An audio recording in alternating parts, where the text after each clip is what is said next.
This is the Mercedes-Benz Rangers postgame show, and here we go. The Rangers are within 2 of the Columbus Blue Jackets with 2 games in hand in the Eastern Conference. They're just 3 back of the 7th place Islanders, just 5 back of the Flyers for 3rd in the Metro Division. They'll have a home-and-home beginning in Philadelphia tomorrow and Sunday. The Rangers, with 19 games left, are that close to the playoffs. And we are close as well to achieving our goal for the night on the Garden of Dreams fundraiser. Continue to donate, please. $100 will get you involved in a raffle for some of these terrific prizes. And if you've never had pizza with Steve Valiquette, you've got to do that. That'll be a lot of fun. As we welcome you into the Delta MSG studios, Rangers win it with 4 goals in the 3rd period. Message delivered by you here, message delivered clearly to the Rangers, and message received. And you know what, John? Here's what I was thinking about before this game. I wondered if this is the first time maybe it was getting to the guys, because there's a lot of pressure now where I think they're expected to keep this thing going and get in the playoffs. And I'm talking about nationally recognized. I did a radio hit on Monday in Toronto. They want me in Vancouver to do one. When do I get a call from Vancouver? They want me to talk about the Rangers in Vancouver, because everybody in Canada is talking about this club right now and the run they're on. Not just on the road, but the run they're on since January. So, look, everybody's stopping and talking about the Rangers right now around the league. This is the youngest team in the league. Can they handle that?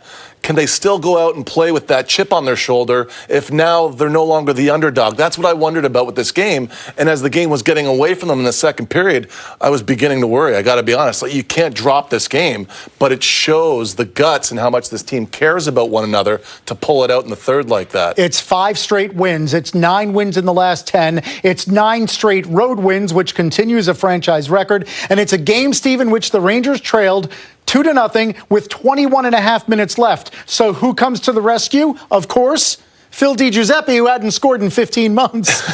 Well, you know what I love about this guy? I mean, he's got guts. He plays hard. He made Montreal on numerous occasions that we're going to see over this post-game show where they look like they're standing still and they're in pylon mode. I didn't think they had any jam to their game in Montreal. I didn't think the Montreal Canadiens had any jam. I like the fact that he gets in here, John, and he frees up his stick.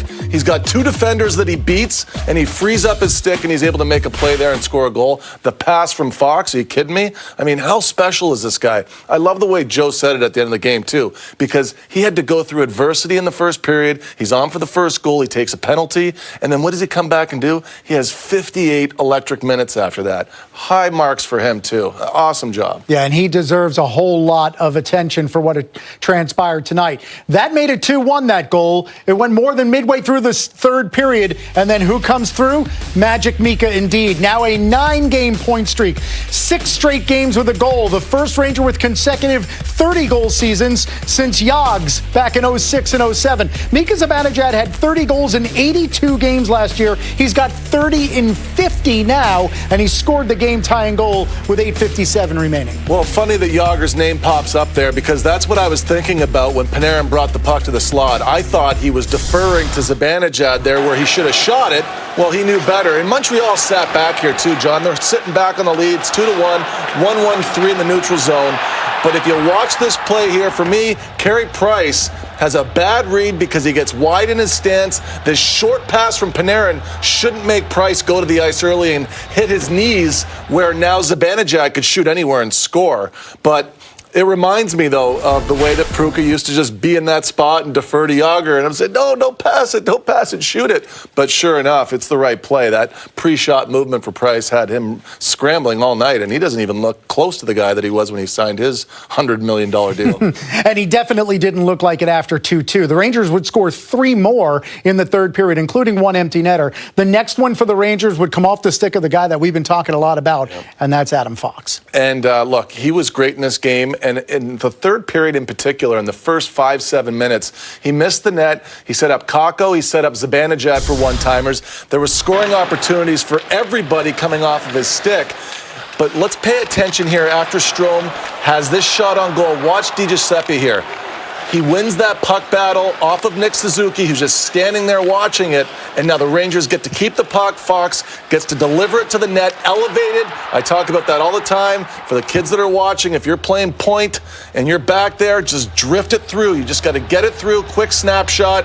Doesn't have to be a big slapper. Get it to the pile, aim for the pile, and you're going to get a bounce. And that's exactly what the Rangers did. This was a huge goal at a huge moment. And you know what? Right here, I'm thinking the Montreal Canadiens just packed it in. They knew this was not going to be their night. That's the 10th time they've had a lead going into the third period and lost. Right. I mean, that's embarrassing. Right. And as you heard Sam say, minus 15 in third periods. Conversely, the Rangers are plus 25 in third periods. They were plus 4 tonight. That's like the second or third best third period team in the NHL. That has propelled them to within 2 points of a playoff spot as well. Rangers weren't done after that Fox goal. Those 2 goals came within a minute 12, so the Rangers went from down 1 to up 1. And then they get a power play after a cross-check from Brendan Gallagher, and it's Ryan Strome in front. And it looks a lot like the goal that they just scored. It's bodies at the net. It's getting it through. This time it's D'Angelo.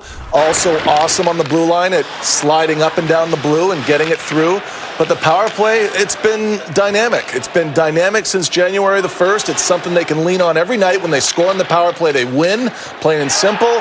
But D'Angelo's got that quick trigger. Again, delivers it elevated, not on the ice, up in the air. Very difficult for any goalie, even on a good night, to track. And Strome gets his stick on it there. Another thing about putting these pucks through like this, it's going to bring everybody to the net because it's not a scary feeling to be net front and you're not facing a big slap shot that's going to hurt you.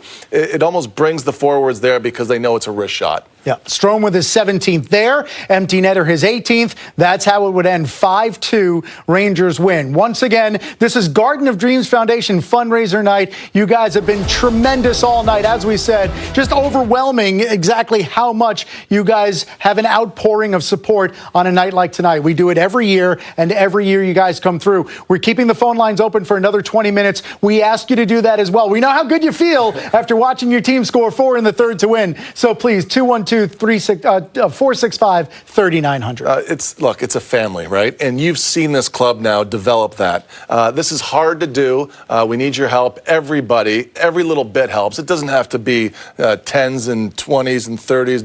Get one ticket. One ticket, right? One ticket gives you a chance to have a slice of pizza at the Bud Light bar with me on April the 1st, and that's not a April Fool's joke. $55,000 has been raised so far for the Garden of Dreams Foundation. Again, thank you so much. Our goal is $75,000. We can do that in the next 20 minutes. We can get $20,000 more. 212-465-3900. $100 in a pledge gets you involved in a raffle for any number of 24 great prizes. The Garden of Dreams Foundation has helped 350,000 people in the New York area over the last decade or more. We could use your help. We'd love your help.